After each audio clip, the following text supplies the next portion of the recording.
Welcome to quality education classes. आज हम लोग पढ़ने जा रहे हैं इनर्शिया के बारे में। तो इनर्शिया होता क्या है? अगर हमारा नेट फोर्स किसी भी ऑब्जेक्ट पर, किसी भी बॉडी पर हमारा जीरो होता है तो ऑब्जेक्ट हमारा क्या है, अगर रेस्ट में रहेंगे तो वो रेस्ट में रहना चाहेंगे, अगर ऑब्जेक्ट मोशन में रहेंगे तो वो मोशन में रहना चाहेंगे। तो ये एक बॉडी का प्रॉपर्टी है जो कि ये डिफाइन करता है, if a net force acting on a body is zero, then body is at rest in remain rest, or if a body is under motion then it remains in motion। तो ये inertia का definition था। तो इसको एक example के through हम समझते हैं। जैसे हम लोग डे टू डे लाइफ में अगर एग्जांपल देखते हैं तो क्या होता है कि अगर एक छोटा सा एक एग्जांपल क्या है, ये मान लीजिए बस है, ठीक है।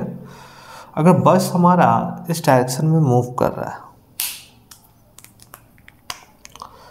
बस हमारा इस डायरेक्शन में मूव कर रहा है, सपोज दैट। एक केस ये है। दूसरा केस है कि मान लीजिए बस जो है वो रेस्ट में है। दो केस में पैरेलल दिखा रहा हूँ।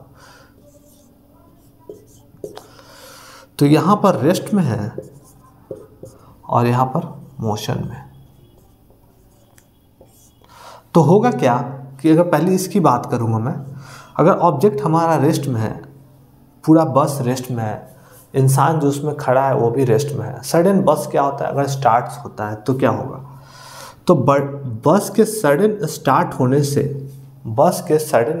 होने से हमारा बस का अंडर फ्रेम जो है पूरा बस मोशन में आ जाता है। और बस के अंडर फ्रेम मतलब बस का ये वाला पार्ट है, बस के साथ जो कनेक्टेड है वो मोशन में आएगा। उससे हमारा कनेक्टेड पार्ट है फिट भी हमारा मोशन में आ जाएगा। लेकिन इनर्शिया क्या करेगा, उसको नेट फोर्स को जीरो करना है। तो हमारा अचानक ऐसा लगेगा कि मेरा पैर जो है आगे की ओर जा रहा है, तो उसको नेट बैलेंस करने के लिए हमारा बॉडी जो है थोड़ा बैक की ओर, पीछे की ओर टिल्ट हो जाता है। फिर हम मस्कुलर फोर्स से बॉडी को रिमेन हम उसके कंडीशन में अपने लेकर चले आते हैं। लेकिन इनिशियल क्या हुआ कि ऑब्जेक्ट हमारा क्या था, रेस्ट में था, और सडन स्टार्ट होने से हमारा बॉडी का जो फीट वाला पार्ट है वो सडन मोशन में आ जाता है फ्रेम के साथ। तो हमारा बॉडी जो है लिटिल बिट जो है हमारा टिल्ट बैक हो जाता है, ठीक है।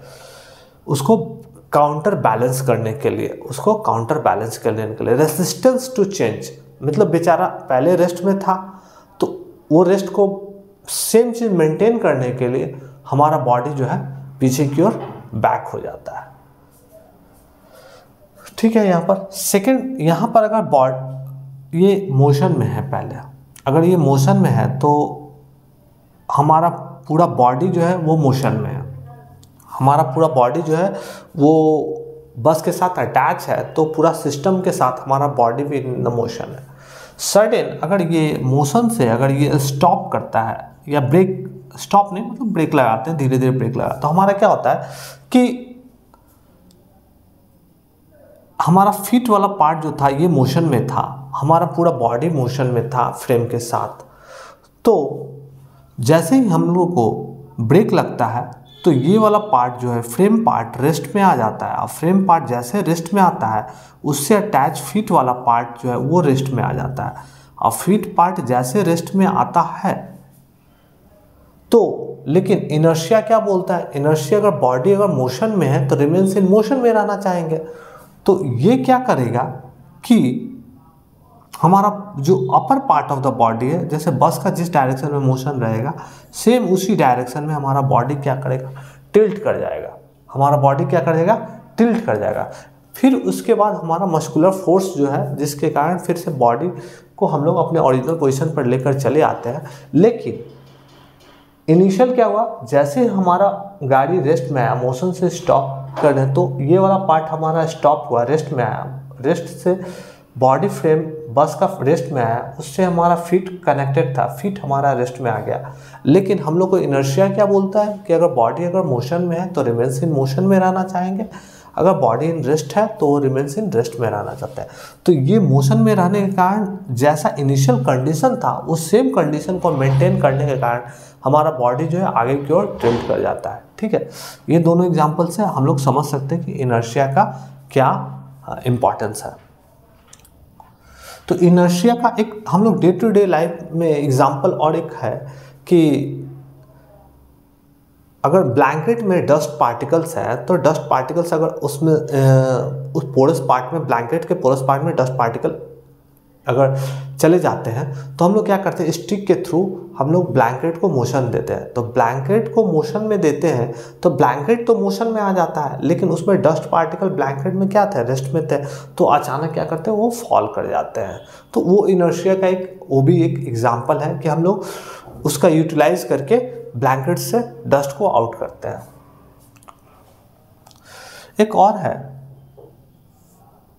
अगर मान लीजिए एक टेबल है, उस टेबल पर बुक रखा हुआ है, तो ये लाइफ लॉन्ग ये बुक जो है, ये लाइफ लॉन्ग बुक जो है वो रेस्ट में रहेगा।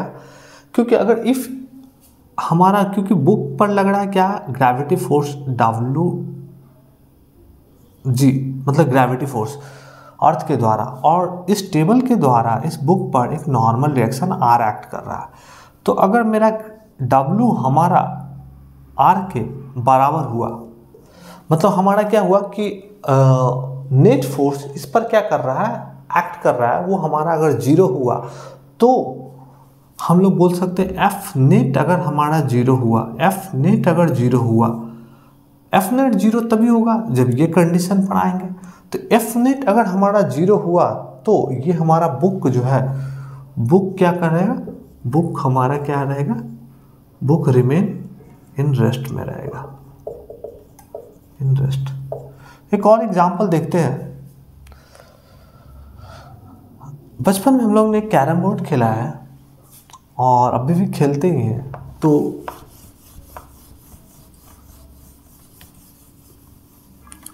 कैरम बोर्ड में मान लीजिए ये हमारा कैरम बोर्ड है और यहाँ पर गोटी को हम लोग क्या कर देते हैं, पाइल अप कर देते हैं। ठीक है, सडन अगर स्ट्राइकर, कैरम बोर्ड का लाइन बनाना, अगर स्ट्राइकर अगर हिट करते हैं इस डायरेक्शन में, तो अगर स्ट्राइक, पहले जो गोटी जो था, पाइल अप था, वो इस रेस्ट में था, सडन आपने यहाँ पर स्ट्राइकर से हिट किया तो नीचे वाला पार्ट क्या है, मोशन में आया। तो नीचे वाला पार्ट में मोशन में आया तो मोस्ट ऑफ टाइम ये जो गोटी है ये बैकवर्ड गिरता है। ठीक है, इफ एनी केस अगर स्ट्राइकर स्टक कर जाता है गोटी के बीच में, तो हम लोग अगर अपने तरफ खींचते हैं तो हमारे अपोजिट डायरेक्शन में गोटी गिरता है। तो इस तरह से यहाँ भी हम लोग देख सकते हैं क्या कि इनर्शिया का इफेक्ट है। जैसे एक छोटा सा, मान लीजिए गोटी है, ठीक है, और यहाँ पर स्ट्राइकर है, तो ये स्ट्राइकर जैसे हम लोग अपने तरफ खींचते हैं तो ये वाला पार्ट जो है अपने आप को बैलेंस करने के लिए ये क्या करेगा, क्योंकि इसका निचला पोर्शन इस डायरेक्शन में मोशन में आ जाएगा, तो अपर वाला पार्ट जो है वो उसके अपोजिट डायरेक्शन में, क्योंकि नेट फोर्स क्या करना चाहेंगे, जीरो करना चाहेंगे। जितना मान लीजिए 2 न्यूटन अगर इधर की ओर आया तो 2 न्यूटन वो उधर की ओर जाना चाहेंगे। तो नीचे वाला पार्ट जैसे निकाले, ये अगर इसके साथ मोशन में आ गया तो ऊपर वाला पार्ट उस साइड में टिल्ट करके गिर जाएगा। ठीक है, इफ एनी केस अगर मेरा स्ट्राइकर इस डायरेक्शन में चला गया तो इस पर जो गोटी पाइल अप किया हुआ है वो हमारा इस डायरेक्शन में फ्लिप करेगा। तो ये चीज़ हम लोग को इनर्शिया के बारे में छोटा सा एक एग्जाम्पल था जिसके थ्रू हम लोग समझ सकते हैं कि इनर्शिया होता क्या है। ठीक है, थैंक यू।